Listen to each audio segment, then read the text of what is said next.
ini sering terjerat dengan hal-hal yang apa ya, sekarang itu dengan selfie dan KTP itu udah bisa pinjol kan? Pinjol. Sebagai seorang banker, ada nggak masukan gitu ya pada kita kalau mau ngatur keuangan dari anak-anak, apa sih solusinya kan gitu kan? Oh, jadi ada solusi semua tuh ya? Ya, dari setiap tingkatan kehidupan itu kita ada solusinya. Sehingga pada akhirnya bagaimana kita meng-create gitu ya, nasabah itu hidup bahagia dan sejahtera gitu ya. Jadi dalam manajemen keuangan menurut saya itu hutang itu bukan haram gitu. Ya, betul. jadi tidak haram hutang. Ya. Hutang itu tidak haram ya, Mas? Iya. Jadi yang haram itu adalah selama tidak membayar. Ya.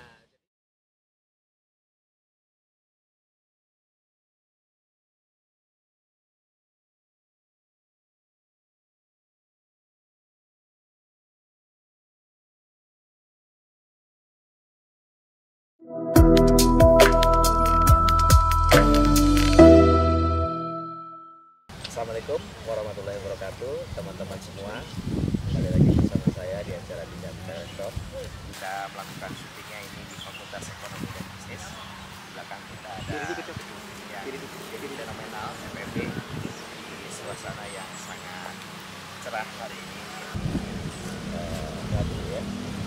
Teman-teman semua, hari ini topik yang saya bawakan adalah terkait dengan financial management. Keuangan ini barangkali menjadi topik yang menarik buat teman-teman semua, khususnya para mahasiswa dosen-dosen kita, bagaimana cara mengelola keuangan yang baik. Topik ini sangat menarik karena saya menghadirkan narasumber yang berkompeten, sangat berkompeten menurut saya. Beliau berdua adalah seorang banker dan satu lagi adalah rekan kita di Fakultas Ekonomi dan Bisnis. Mari kita kenalan dengan narasumber yang pertama adalah pimpinan cabang BRI Sumbawa, Pak Evan. Halo Pak Evan. Halo Pak, siap. Gimana kabar Pak Evan? Alhamdulillah. Sehat ya. Katanya baru saja ditugaskan di sini ya Pak Evan? Ya, baru kurang lebih baru 2 bulan lah. 2 bulan. Nama lengkap mungkin bisa Boleh. perkenalan? Ya, terima kasih sebelumnya. Assalamualaikum warahmatullahi wabarakatuh. Salam. Selamat sore.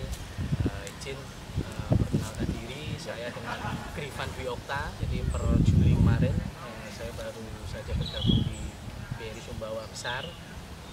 Sebelumnya di mana? Sebelumnya saya di BRI Dompu, Pak. Di Dompu. Ya, jadi masih lingkup Pulau Sumbawa. Ya, nggak kaget lah ya. Nggak kaget, alhamdulillah masih di Pulau Sumbawa. Terima kasih Pak Evan. Terima kasih. Ya.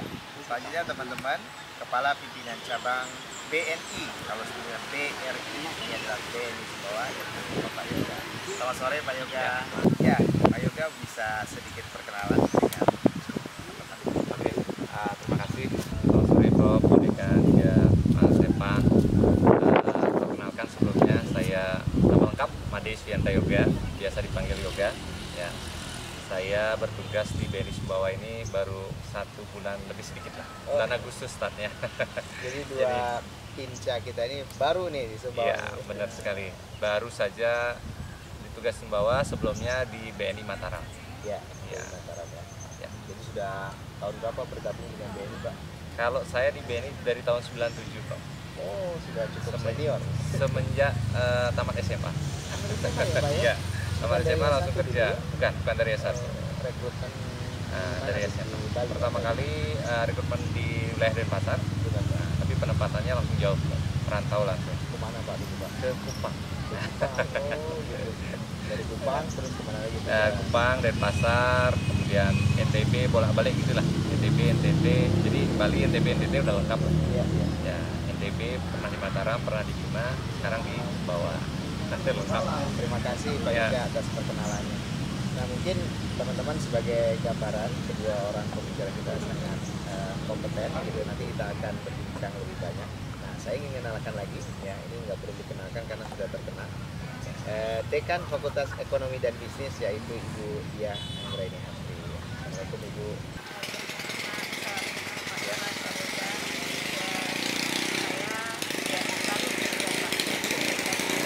Saya wakil dekan.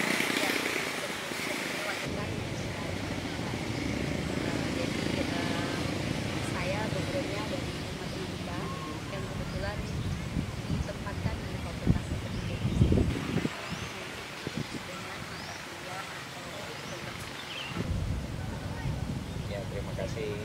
menyampaikan atas kehadirannya. Ini kompeten juga beliau karena kita akan berbicara masalah financial management ya. Nanti kita akan tanyakan pendapat beliau.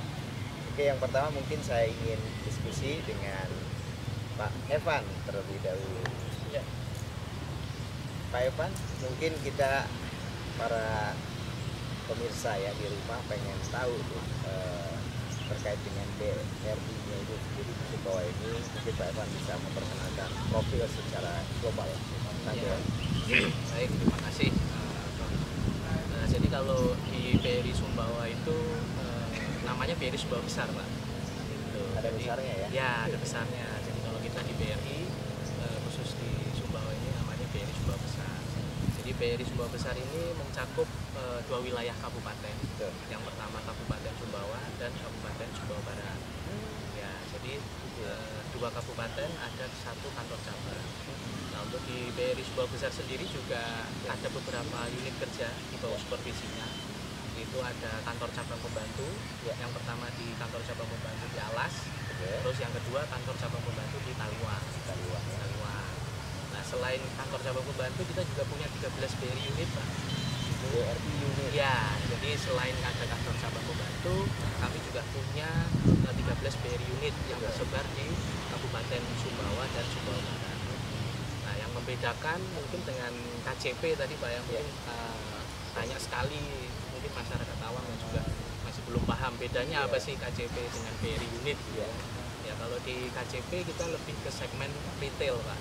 Jadi kalau yang di BRI unit itu khusus mikro.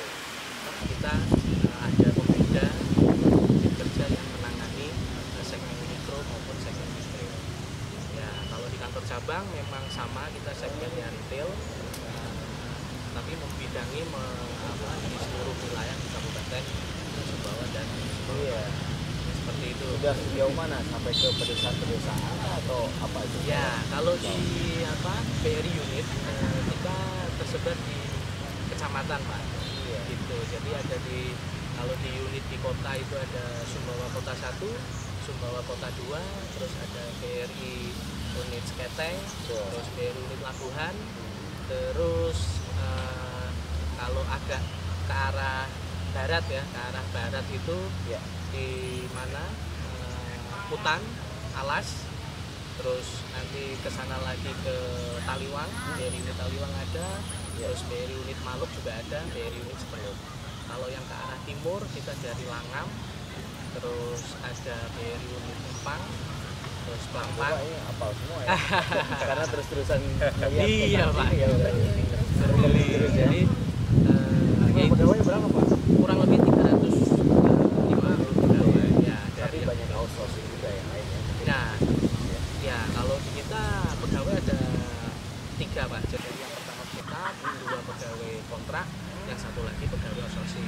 Oh gitu. Ya, kalau outsourcing apa kan bedanya tetap yang pegawai tetap tadi, terus kemudian pegawai kontrak gitu. Ya. Pegawai kontrak itu kontrak dengan kontrak dengan BRI. BRI mana? BRI kita, BRI Sumbawa Besar. Gitu. Jadi untuk pegawai BRI sendiri tadi levelnya yang kontrak di pihak ketiga kan. Gitu. Itu kita ada outsourcingnya. Terus yang kedua kontrak itu dia sudah ada PKWT dengan perusahaan langsung. Biasanya dari pegawai kontrak itu nanti akan beralih ke pegawai tetap. Yaitu masa peralihan dari awalnya karir di outsourcing, terus nanti menjadi pegawai kontrak.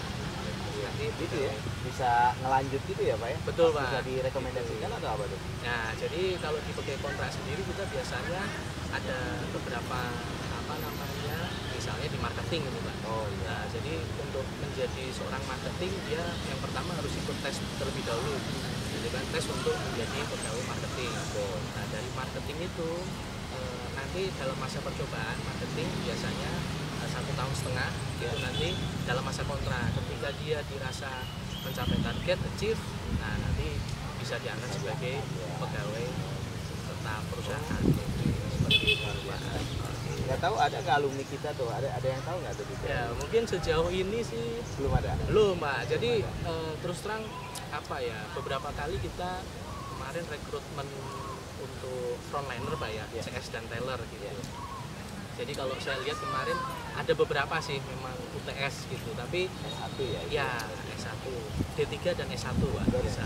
Ya, jadi tapi sepertinya sih mungkin apakah kita memang kurang promo gitu ya. Jadi mungkin ke depan juga nanti bisa kita infokan gitu kan kalau memang kita butuh. Iya, tetap kalau itu harus bersaing ya. Iya. Pak Evan, terkait dengan BRI tadi luar biasa, untuk merakyat gitu ya ke bawah karena banknya punya rakyat dan tapi kalau Pak Evan melihat nih topik kita nih terkait dengan financial management gitu ya. Target itu sebenarnya teman-teman mahasiswa baru atau mahasiswa yang udah lama juga ini ada sekitar 5.000 orang dan juga dosen kita mungkin ada nggak yang misalnya apakah itu produk BRI atau mungkin tips buat teman-teman lah terkait dengan financial management. Nah, jadi terkait dengan financial management Pak ya, kalau menurut saya pribadi Pak ya, sebenarnya saya juga bukan ekonomi ya, jadi ya bankers gitu kan, jadi mungkin agak kaget juga. Saya dulu alumni kehutanan Pak. Kehutanan? Iya, jadi saya sarjana kehutanan Gajah Mada. Ya, jadi itu alumni dengan Pak Jokowi. Pak Jokowi ini juniornya Pak Jokowi. Gimana gitu. Jadi kalau menurut saya mungkin terkait dengan mahasiswa Pak ya, financial management khusus untuk mahasiswa Pak ya, mahasiswa dan mahasiswi. Jadi kalau menurut secara teori ya sebenarnya apa sih sebenarnya financial management itu kan manajemen keuangan, di mana kita bisa mengatur keuangan kita, ya merencanakan, memplanningkan gitu, dan kita tidak perlu khawatir apabila nanti terjadi kekurangan gitu. Ya mungkin kalau secara umum dari dalam mengelola keuangan gitu kan. Jadi kalau saya pribadi menurut saya memang ada beberapa teori Pak gitu, mengelola keuangan masing-masing gitu. Saran seorang banker. Nah, kalau dari saran saya sebenarnya ada beberapa pembagi Pak gitu kan. Jadi misal kita punya penghasilan dalam 1 bulan itu 40% itu untuk kebutuhan sehari-hari. Ya. Gitu. Jadi mungkin dari makan ya kan, untuk kebutuhan pokok lah gitu. Nah, dari 40% terus ada juga mungkin sebagian yang 30% kalau menurut saya itu kepada mungkin ke keinginan gitu. Jadi lebih ke apa? Kan kita Ada kebutuhan, ada keinginan. Nah, gitu. Ya. Dan di dalam komponen keinginan itu pun juga menurut saya 30% mungkin cukup tinggi Pak ya, gitu ya. Tapi bisa juga dalam keinginan itu kan kita juga kadang-kadang mempengen hutang gitu Pak ya. Jadi dalam manajemen keuangan menurut saya itu hutang itu bukan haram gitu.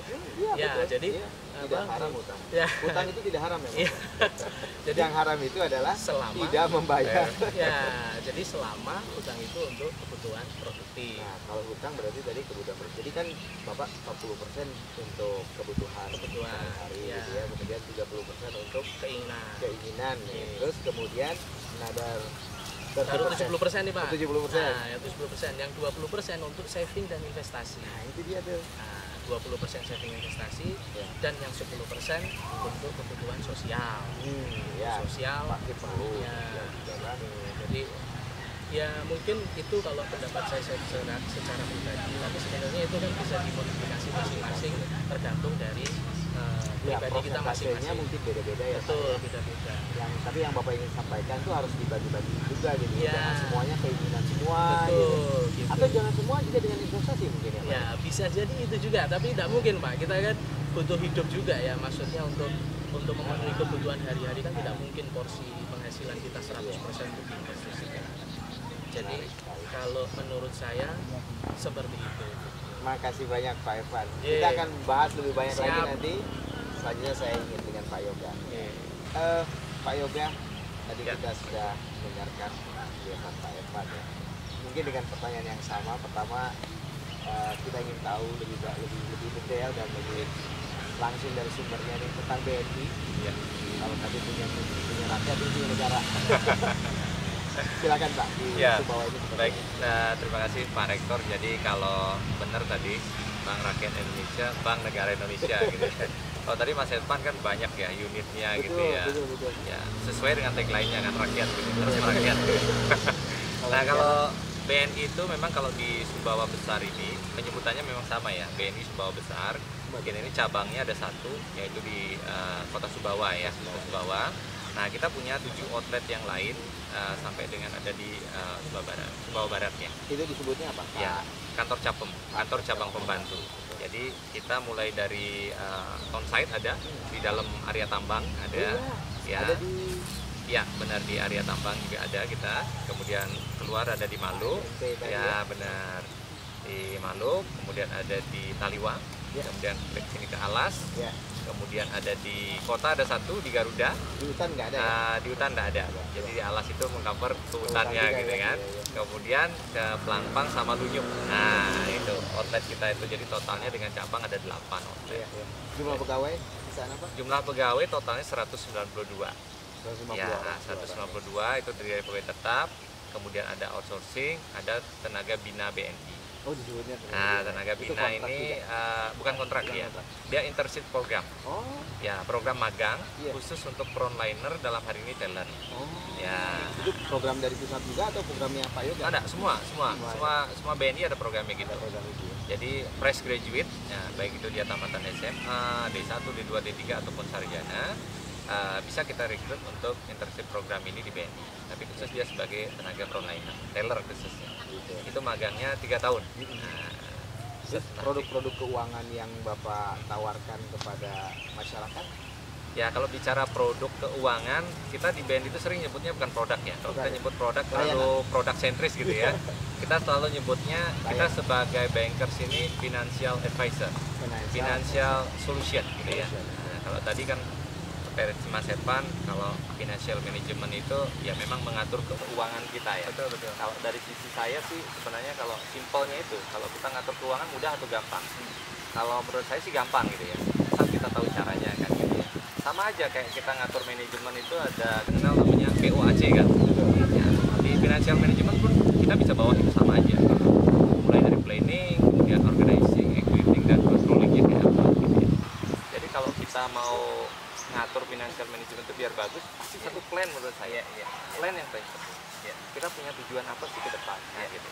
Kalau boleh dibocorkan sedikit tentang kategorisasi apa ya namanya, revenue kah atau apakah gitu yang kemudian bisa dengan BNI itu misalnya apakah misalnya dari sektornya pertanian gitu ya, atau dari sektor misalnya retail atau apa gitu. Ya, kalau dari sisi solusi-solusi untuk pengatur finansial keuangan daripada nasabah lah nggak itu. Kita bicaranya dulu dari dari kita masa anak-anak, kemudian masa pelajar, masa mahasiswa, kemudian udah kerja sampai pensiun lah gitu kan. Di setiap life cycle-nya kita itu kita punya solusi buat, misalnya contoh kita kan kalau mau ngatur keuangan dari anak-anak, apa sih solusinya kan gitu kan. Oh, jadi ada solusi semua tuh ya? Ya, dari setiap tingkatan kehidupan itu kita ada solusinya. Sehingga pada akhirnya bagaimana kita men-create gitu ya, nasabah itu hidup bahagia dan sejahtera gitu ya. Mau di setiap tahapan kehidupannya ya. Jadi kalau masalah dibahas bagaimana cara kita nabung, bagaimana cara invest, saya sih hal yang mudah gitu. Jika kita sudah paham, kayak tadi Mas Evan kan bilang 40% buat hidup gitu ya. Nah, kalau saya sering bilang gini ya, kalau kita itu mau punya tabungan gitu ya kan, untuk kita bisa invest paling sedikit 20% dari income yang kita peroleh udah pakai nabung aja dulu. Jadi 80% silakan pakai biaya hidup. Tabungan itu investasi ya tadi ya? Ya, mau di saving, mau di investasi boleh aja. Nanti kalau sudah tabungannya sekian, kan ada solusi-solusi investasi yang bisa kita tawarkan ya di sisi perbankan gitu. Even itu dia anak sekolah, sering saya bilang bahwasanya anak sekolah punya uang jajan berapa sih sehari? Oh, saya punya 5.000 gitu. Berarti 20% dari 5.000 itu harus dimasukin ini sebagai saving gitu ya. Anak mahasiswa berapa uang jajannya per bulan? Gitu. Kalau soal utang itu berapa persen jadinya harusnya dari situ Pak kira-kira advisernya? Iya. Kalau utang itu kan kita ngukur ya. Ya. Jadi dari setiap penghasilan daripada nasabah itu kita hitung dia ada tingkatan. Kalau misalnya utangnya 3 juta, main aman yang utang itu berapa dari 3 juta itu? Ya kan? Nah, ini kita sudah ngukur nih. Ya, kalau di BNI sendiri gitu ya, maksimal itu boleh 60%. 60% dari penghasilan. penghasilan. Jadi kalau misalnya punya Iya. penghasilan 3 juta, Iya. berarti maksimal boleh dipakai nyicil itu adalah 60%. Kita batasi seperti itu. Iya. Karena ada risiko-risiko. Ada risiko. Jadi 40% itu kan, nah, tadi kan bisa dipakai untuk biaya-biaya hidup dan biaya yang lainnya. Itu dari penghasilannya. Iya. Berarti kalau tadi kan kalau itu dari sudut Pandang bank gitu ya. Iya. Berarti bisa juga dipakai dari sudut pandang kita yang kalau kita mau berhutang gitu ya. Iya, benar-benar. Mana itu Iya. akhirnya sekitar 40% gitu ya. Sisanya 60% ya, utangnya adalah masuk, 40% daripada 40%. pendapatan kita. Ya. Pendapatan misalnya suami istri gitu atau enggak? Ah, Pendapatan sendiri tergantung ya? pinjamannya. Pinjaman. Ya, kalau dia pinjaman yang sifatnya konsumer, konsumtif, itu 60% dari pendapatan individunya, tidak iya. joint income ya. Iya. Menarik Pak Yoga. Nah, satu lagi pertanyaan saya ini, biasanya para mahasiswa kita ini atau mungkin ada juga pegawai kita ini sering terjerat dengan hal-hal yang apa ya, sekarang itu dengan selfie dan KTP itu udah bisa Ya, minjem pinjol. uang kan? Pinjol.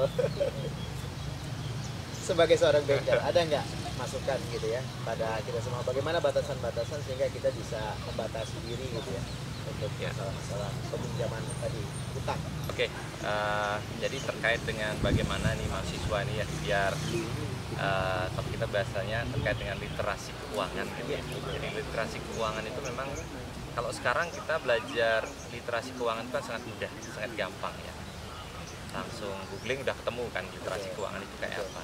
Tapi kita menemukan fenomena masih banyak orang tergoda gitu ya. Iya. Tergoda dengan hal-hal yang sebenarnya gampangnya kalau saya bilang sesuatu yang di luar logika itu gitu ya. Jadi kalau kita udah tahu bahwasannya contoh misalnya kayak pinjaman online gitu ya. Betul. Dengan pinjam 2 juta kita mengembalikan per bulan berapa, oh ternyata ketika jatuh tempo jadi berapa gitu kan. Betul. Ngapain saya berdagang untungnya hanya 3-4%, mending invest itu aja. Nah, menurut kita itu sudah tidak masuk dalam logika. Nah, begitu juga kalau kita minjam online gitu misalnya. Dengan kita minjam 1 juta, tapi setahun kita bayar misalnya jadi 3 juta gitu kan. Ya artinya itu sudah di luar kewajaran. Iya, gitu ya. beberapa waktu lalu kan sempat Ya. ada digerebek sama presiden dan kantor-kantor yang lain menyangkut itu kan, dan itu ada Ya.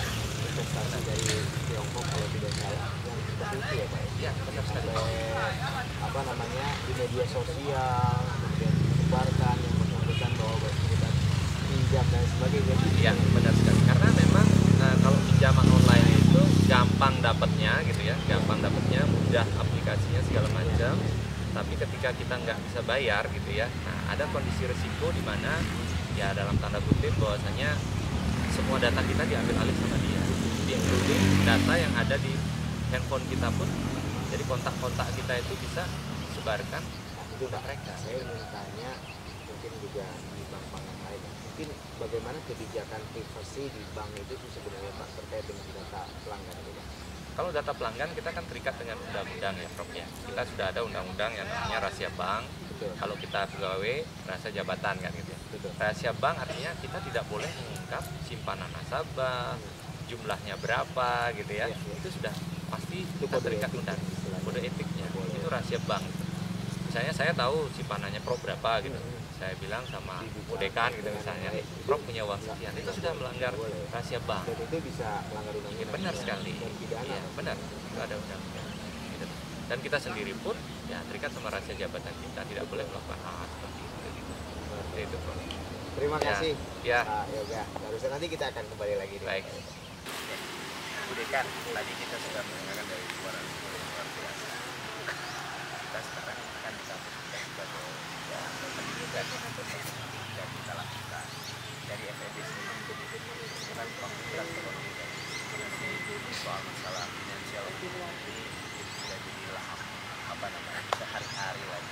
Gimana Bu Dekan? Apa saja yang Bu Dekan tak berikan gitu kepada para mahasiswanya khususnya terkait dengan masalah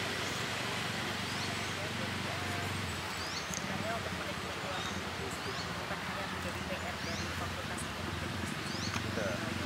memang di kami juga diinvestasikan sebagai bagian dari manajemen keuangan ada yang namanya perencanaan keuangan. Perencanaan keuangan itu sudah menjadi salah satu mata kuliah wajib yang istilahnya itu tidak ada satupun mahasiswa yang tidak boleh tidak ngambil. Kalau tidak salah MKDU ya ini ya. MKDU. Jadi Jadi semua mahasiswa ngerti itu.